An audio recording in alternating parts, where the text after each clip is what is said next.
Hey everyone, welcome back. If you're new here, grab a blanket, turn the lights down low, and find a comfortable position, because tonight we're not going anywhere fast. That's kind of the whole point.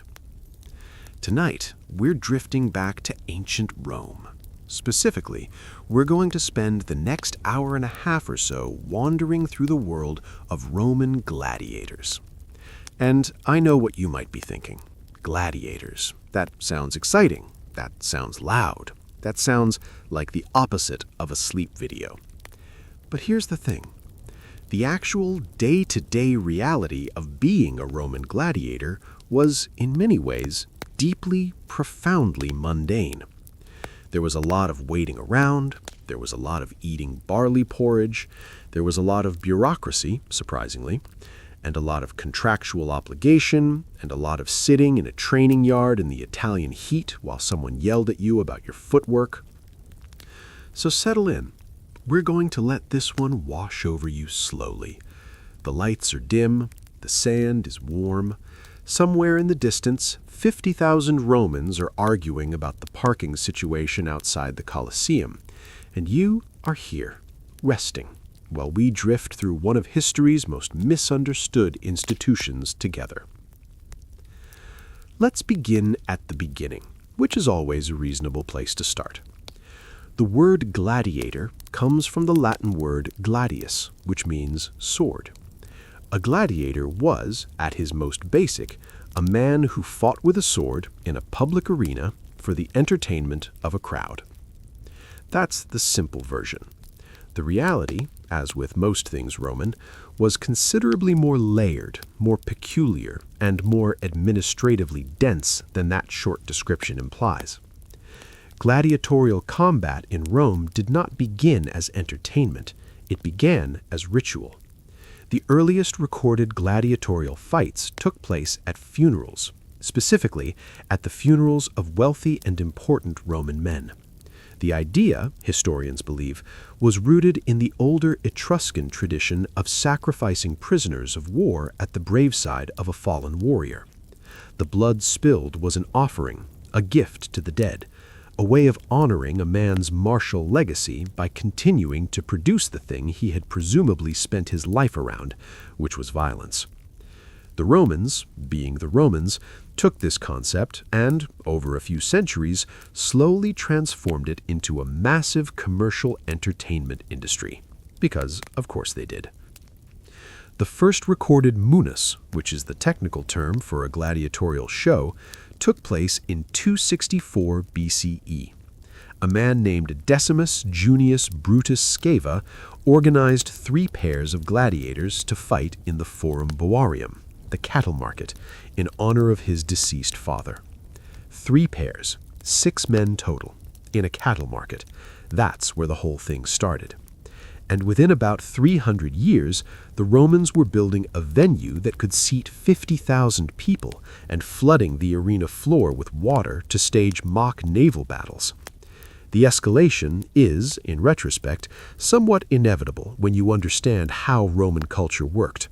Which is to say, if you did something impressive, your neighbor felt obligated to do something more impressive, and his neighbor felt obligated to do something more impressive than that, and eventually everyone is building amphitheaters and importing lions from Africa, and no one is entirely sure how things got to this point, but here they are. Let's drift gently through the question of who exactly became a gladiator, because the answer is more complicated than you might expect. The popular imagination tends to picture gladiators as slaves, captured warriors, bound in chains, dragged to the arena against their will. And that was certainly one route to the arena. Slaves did become gladiators. Prisoners of war became gladiators. Convicted criminals were sentenced to gladiatorial schools as a form of punishment, a sentence called damnatio ad ludum, condemnation to the school, which was considered a step above the outright death sentence, but not by a particularly wide margin. But here is the part that tends to surprise people. A significant number of Roman gladiators were volunteers, free men who chose, of their own free will, to sign a contract with a gladiatorial school and enter the arena. And not just poor, desperate men with no options, although there were certainly those. Some volunteers came from reasonably comfortable backgrounds. Some were soldiers looking for work between campaigns. Some were men who had failed at other things and decided to try this instead. And some, apparently, were simply attracted to the lifestyle, which tells you something about the lifestyle and also something about the men. Why would a free man choose to become a gladiator? Well, the money was one reason. Successful gladiators were paid, not lavishly, at least not at the start, but the prize money for a victory could be substantial, and a truly famous gladiator could become wealthy over a career. There was also, strangely enough, the question of security. Life in ancient Rome for a poor free man was not exactly stable. You might starve, you might fall into debt, you might find yourself homeless or enslaved for failing to repay a loan. A gladiatorial school, by contrast, provided food, housing, medical care, and a kind of institutional structure that was, in its own grim way, reassuring. And then there was fame. Roman gladiators were celebrities, the successful ones anyway.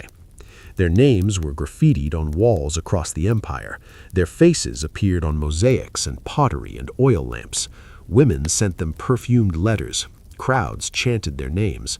For a man who had never been anyone particularly important, that kind of recognition had an obvious appeal, even if the path to obtaining it involved getting hit with a net. The center of gladiatorial life was the ludus, the school, and there were several of them across the Roman Empire, but the most famous were clustered around Rome itself, and later around Capua, which was considered something of a gladiatorial hub. The largest and most prestigious of all was the Ludus Magnus, the Great School, which was built in Rome adjacent to the Colosseum, connected to the arena by an underground tunnel, so that gladiators could walk directly from their training yard to the place where they would potentially die without having to cross a street. This was considered efficient. The Ludus Magnus had its own small practice arena, surrounded by tiered seating, so that Romans could come and watch the gladiators train, which they did, apparently, in considerable numbers. The training sessions were a form of entertainment in themselves. The gladiators went through their drills and their sparring, while a casual audience ate snacks and offered opinions from the stands. It's one of those details that once you learn it, lodges itself somewhere in the back of your mind. The Romans treated gladiator practice like a free afternoon show. They just wandered in. They watched men train to kill each other.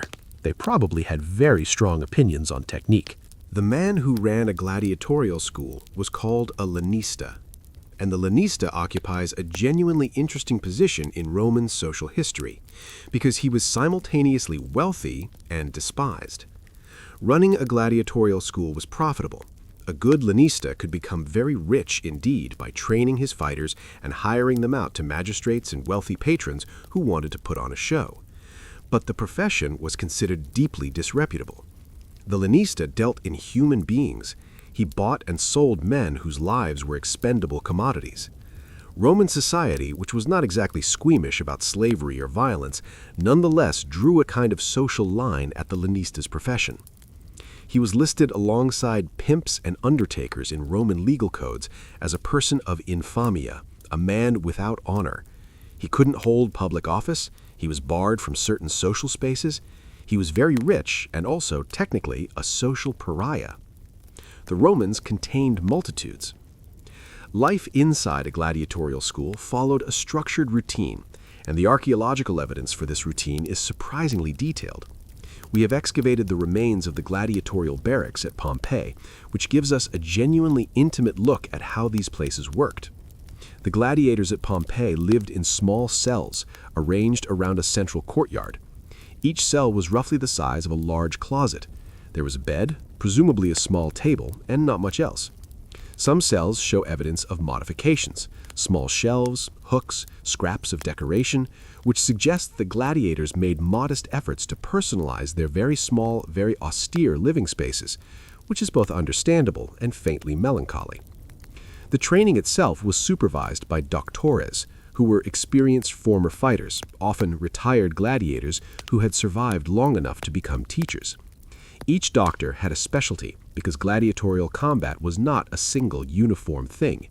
It was a collection of distinct fighting styles, each with its own equipment, its own rules, its own techniques. And the gladiators were trained within these specific styles rather than in some general all-purpose way. There was the secutor, the pursuer, who wore heavy armor and carried a large rectangular shield and a short sword. There was the retiarius, perhaps the most visually striking fighter, who wore almost no armor at all and fought with a weighted net, a trident, and a dagger. There was the mamillo, named possibly after a type of fish, who wore a large helmet with a fish-shaped crest, which is the kind of detail that sounds made up but is not.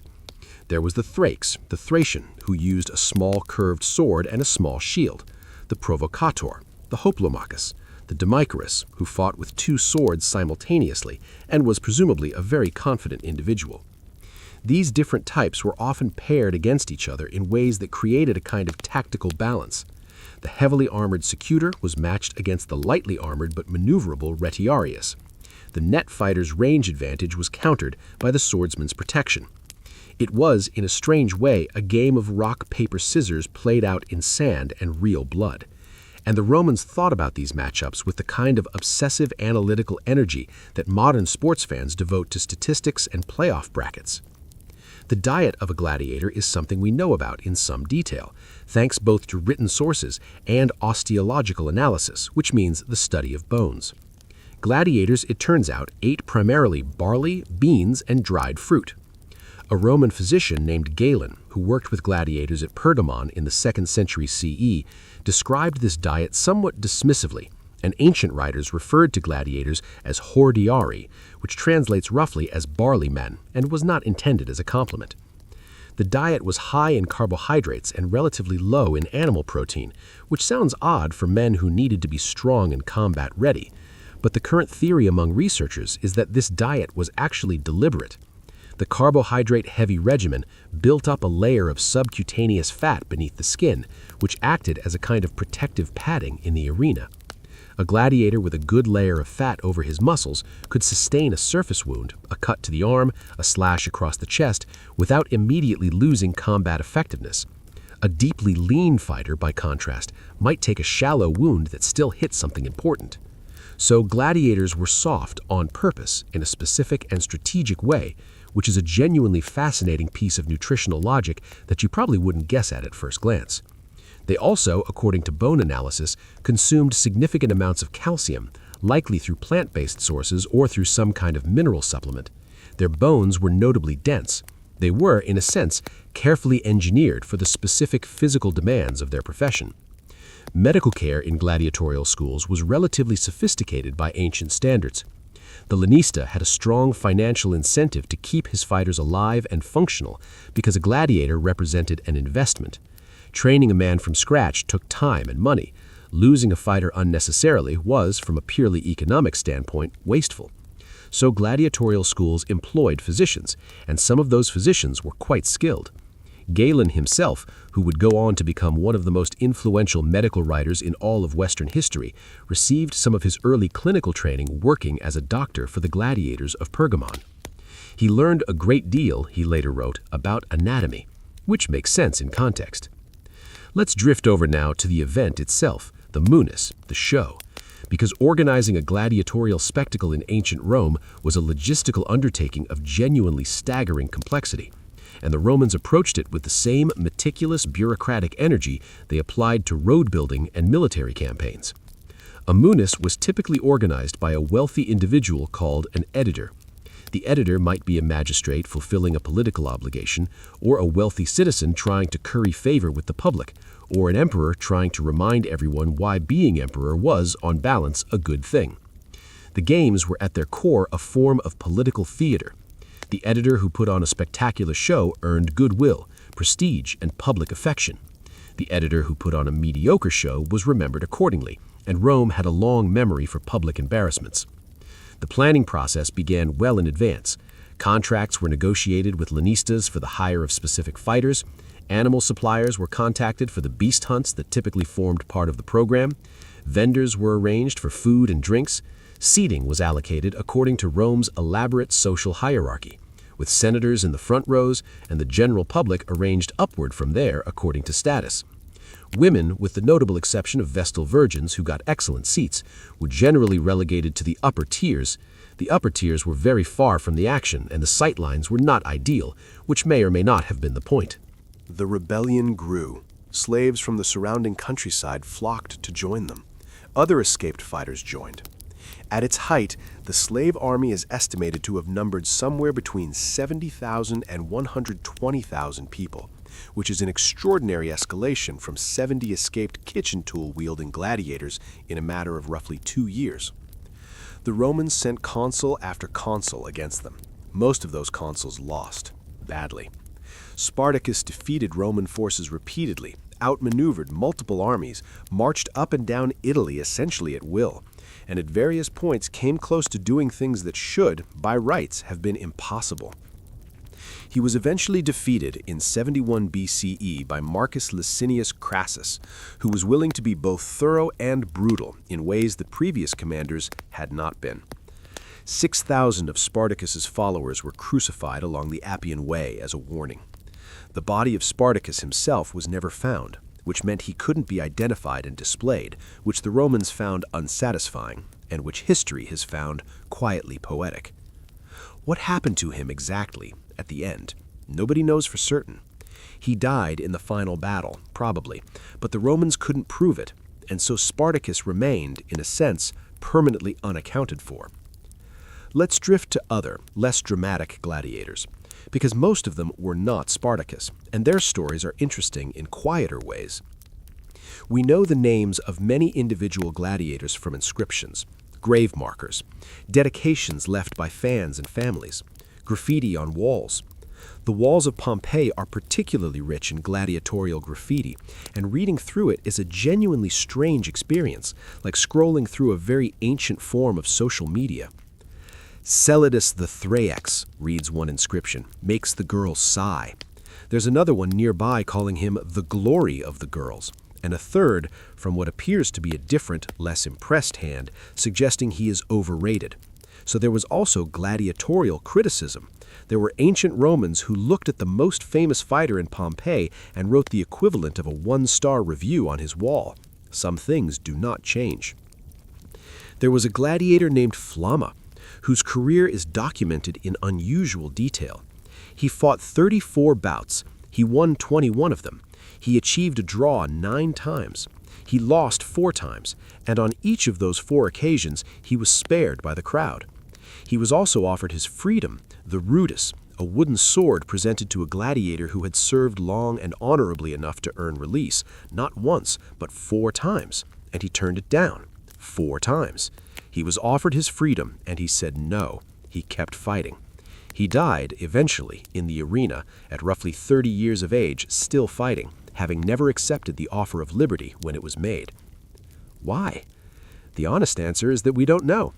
Maybe he had no family, no life to return to, no sense of what he would do outside the arena. Maybe the arena was the only place he had ever been good at anything, and the thought of leaving it was more frightening than the thought of dying in it. Maybe he had friends in the ludus, a community, a sense of belonging that he didn't want to walk away from. Maybe the fame was addictive. Maybe he was, in some complicated way, institutionalized, and the idea of the outside world had become genuinely alien to him. Or maybe Flamma just liked fighting. People are like that sometimes. It doesn't always have a deeper explanation.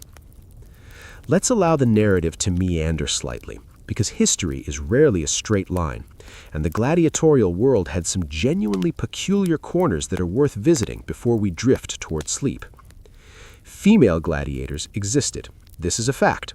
Not commonly, not in large numbers, and apparently not in ways that the Roman establishment was entirely comfortable with, given that several emperors passed edicts restricting or prohibiting female gladiatorial combat over the years.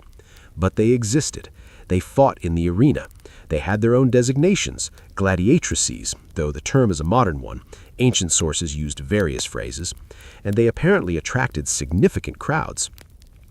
We have a carved relief from Halicarnassus, now in the British Museum, that depicts two female gladiators facing each other in combat. They're shown in fighting stances, wearing gladiatorial armor, carrying shields and curved swords. Below them are their names, Amazon and Achillea, and the inscription notes that they were both granted the missio, both released honorably, after what was apparently about impressive enough to earn them both the crowd's favor. Amazon and Achillea, standing in a museum in London, carved into stone, having fought each other in an arena in Asia Minor sometime in the 1st or 2nd century CE. Whatever brought them there, whatever their lives looked like outside those few minutes in the sand, they were good enough that someone thought them worth commemorating. That's all we have, but it's something. Programs were printed and distributed in advance. Actual programs listing the names of the fighters scheduled to appear, their win-loss records, their fighting style, sometimes their physical description or notable characteristics. These programs were taken seriously. People studied them. People argued about them. People made predictions based on them.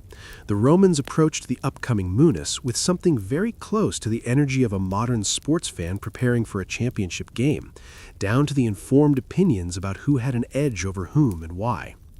The day of the Munus typically began with a pompa, a procession. The gladiators entered the arena in formal parade, accompanied by musicians. There was always music at the games, played by horn players and hydraulic organs, and they processed before the crowd in their armor with their weapons displayed. This was partly ceremony and partly marketing. It gave the crowd a chance to see the fighters up close before the main event and to form opinions and preferences. The cheering during the pompa was considered a good omen. Silence was not encouraging. Before the actual combats began, there were often preliminary bouts with blunted wooden weapons, a kind of warm-up display that showed off the fighter's technique without anyone actually getting hurt. This served multiple purposes. It prolonged the event, it demonstrated the quality of the gladiators on offer, and it gave the crowd time to settle in, eat their lunches, and work themselves into the appropriate state of attention and enthusiasm. Then the real fighting began. The combats themselves followed specific rules, and there were officials in the arena to enforce those rules. We can see them in ancient artwork, men in tunics standing near the fighters, watching closely, ready to intervene. The fights were not simply two men told to kill each other until one stopped moving. There was structure, there was procedure. A fighter who was injured or exhausted could appeal for mercy by dropping his weapon and raising one finger of his left hand. This was the missio, the request for release, and whether it was granted depended on several factors. The crowd had significant input. The editor had final authority. The crowd would signal their preference. Thumbs gestures have been debated endlessly by historians.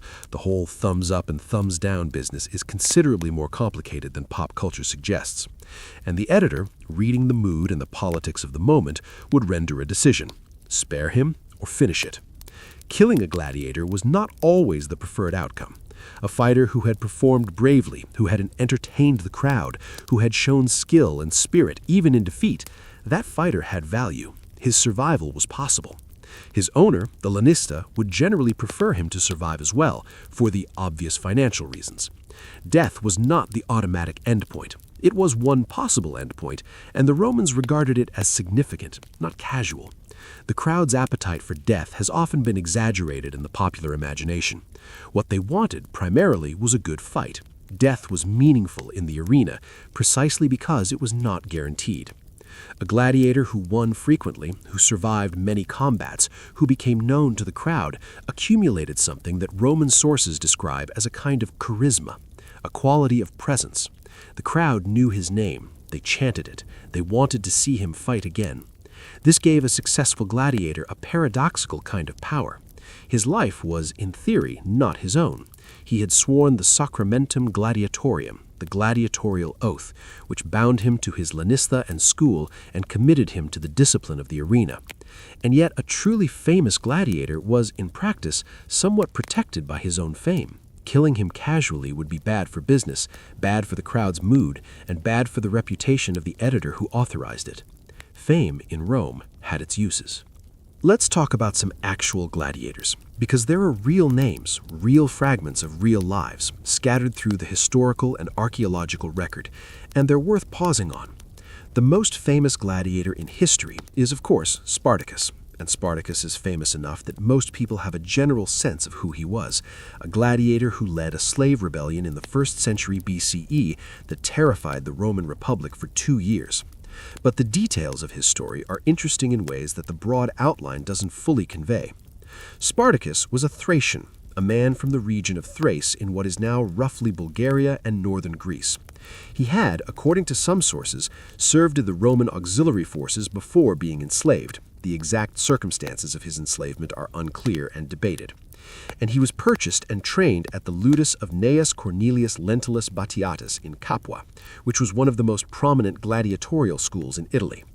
In 73 BCE, Spartacus and a group of roughly 70 other gladiators escaped from the school. They used kitchen implements, reportedly, cleavers and spits, and whatever they could lay hands on in the kitchen they apparently raided on the way out.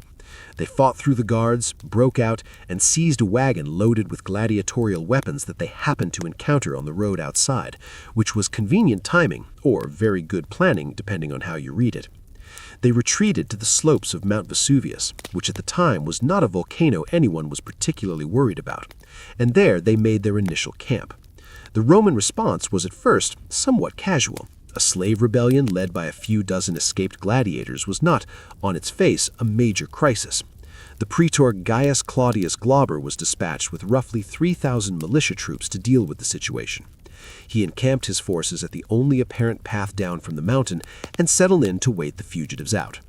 Spartacus, because he was not remotely casual about any of this, had his followers weave ropes from wild vines on the mountainside, rappel down a sheer cliff face on the opposite side of the mountain that no one was watching, loop around behind Glauber's camp, and attack it from the rear in the night. They killed most of the soldiers, seized the camp's equipment, and suddenly had real weapons and real armor. Emperors, as you might expect, had a complicated relationship with the gladiatorial games. They were expected to attend. Their absence from the spectacles was noted and gossiped about. Julius Caesar was famous for reading his correspondence during the games, apparently working through the backlog of administrative documents while the crowd around him screamed at the arena floor, which his audiences found insulting, and he presumably found efficient. Augustus, Caesar's successor, made a point of being visibly engaged and enthusiastic during gladiatorial events, understanding the political theater of it. He sat in the front rows, he watched closely, he cheered. He was performing his role as a man of the people, and he was very good at performing his role as a man of the people. And then there was Commodus. Commodus, who was emperor from 177 to 192 CE, who was the son of the philosopher-emperor Marcus Aurelius, who was the inspiration for the villain in the film Gladiator, and who was, to put it gently, a peculiar individual. Commodus was obsessed with the arena, not just with watching it, but with participating in it. He would descend into the arena himself, dressed as a gladiator, and fight. He fought animals primarily. He was reputedly a skilled archer and killed hundreds of animals in public spectacles. But he also engaged in bouts against actual gladiators, which were somewhat theatrical in nature, in that the other gladiator was generally not expected to fight back in any way that might actually harm the emperor. Commodus declared himself a reincarnation of Hercules. He renamed Rome after himself. Colonia Lucia Annia Commodiana, he called it, which is a lot of syllables for a city that had been perfectly fine with its previous name for 8 centuries. He renamed the months after himself, the 12 months of the year bearing 12 of his many names and titles. He charged the city of Rome an enormous sum for each of his arena appearances, billing his gladiatorial performances as a service to the state, because of course he did. He was eventually strangled in his bath by a wrestler named Narcissus, who had been hired by a group of senators and courtiers who had collectively decided that things had gone quite far enough. This was in 192 CE. It was the end of the Severan dynasty's connection to any semblance of normality and the beginning of a rather turbulent few decades in Roman history, but that is a different video. The point is that Commodus represents a kind of logical endpoint of the Roman elite's fascination with gladiatorial culture. The games were meant to entertain the masses and to display the power and generosity of the editor who sponsored them. To participate in them yourself as emperor was to collapse the distance between patron and performer in a way that Roman society found deeply uncomfortable. The emperor was supposed to be above the arena. His power was meant to be exercised from the box seat, not the sand below. Commodus disagreed, loudly and repeatedly for 15 years, and Rome found it exhausting.